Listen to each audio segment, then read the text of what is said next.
Magandang gabi mga kababayan.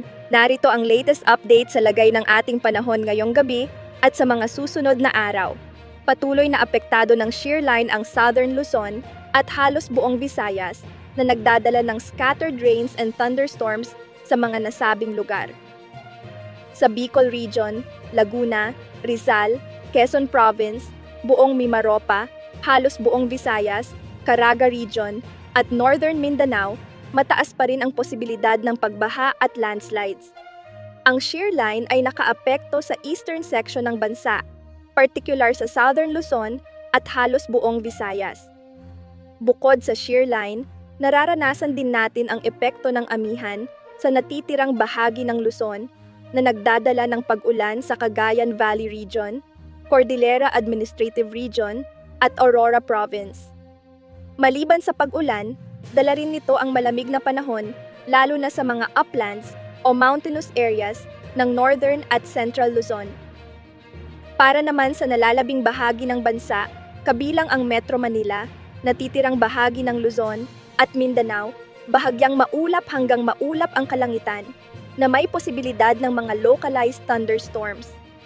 Sa kasalukuyan, walang bagyo sa loob ng ating area of responsibility at sa susunod na 2 hanggang 3 araw, wala pang inaasahang papasok.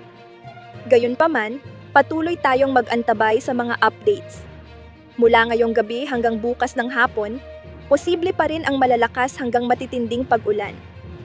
Nakaangat ang orange warning level na nangangahulugan ng 100 to 200 millimeters ng ulan, partikular sa Albay, Sorsogon, Northern Samar, Eastern Samar, Southern Leyte, Dinagat Islands at Surigao del Norte. Dahil dito, patuloy na pinapayuhan ang ating mga kababayan na mag-ingat sa banta ng pagbaha at landslides. Samantala, ang moderate to heavy rains or 50 to 100 millimeters ng ulan sa loob ng 24 na oras ay posibleng maranasan sa Quezon Province, Camarines Norte, Camarines Sur, Catanduanes, Marinduque, Oriental Mindoro, Romblon, Masbate, Aklan, Capiz, Samar, Biliran, Leyte, at Palawan. Maaari ring makaranas ng localized flooding, lalo na sa urbanized areas at low-lying locations. Sa Sabado ng hapon hanggang Linggo ng hapon, posible pa rin ang moderate to heavy rains sa Palawan, kaya't patuloy nating pinapayuhan ang ating mga kababayan na maghanda. Sa susunod na araw, inaasahan ang madalas na pag-ulan sa silangang bahagi ng Northern at Central Luzon dahil sa amihan. Asahan ang maulap na kalangitan na may pag-ulan sa Cagayan Valley Region, Cordillera Administrative Region, at Aurora Province. Sa Bicol Region, Quezon Province, at Southern Luzon, mataas pa rin ang tsansa ng scattered rains and thunderstorms dulot ng shear line. Para naman sa Visayas, asahan ang patuloy na maulang panahon sa halos buong rehiyon, kabilang ang Palawan. Sa Mindanao, particular sa Caraga Region at Northern Mindanao, posibleng maranasan ang scattered rains and thunderstorms dulot pa rin ng shear line. Sa nalalabing bahagi ng Mindanao, bahagyang maulap hanggang maulap ang kalangitan na may tiyansa ng localized thunderstorms. At sa ating 3-day forecast, Saturday to Monday, Metro Manila, may posibilidad ng isolated light rains mula Sabado hanggang Lunes. Baguio City, maulap na kalangitan na may pag-ulan mula Sabado hanggang Lunes. Legazpi City, scattered rains and thunderstorms ang mararanasan hanggang Sabado.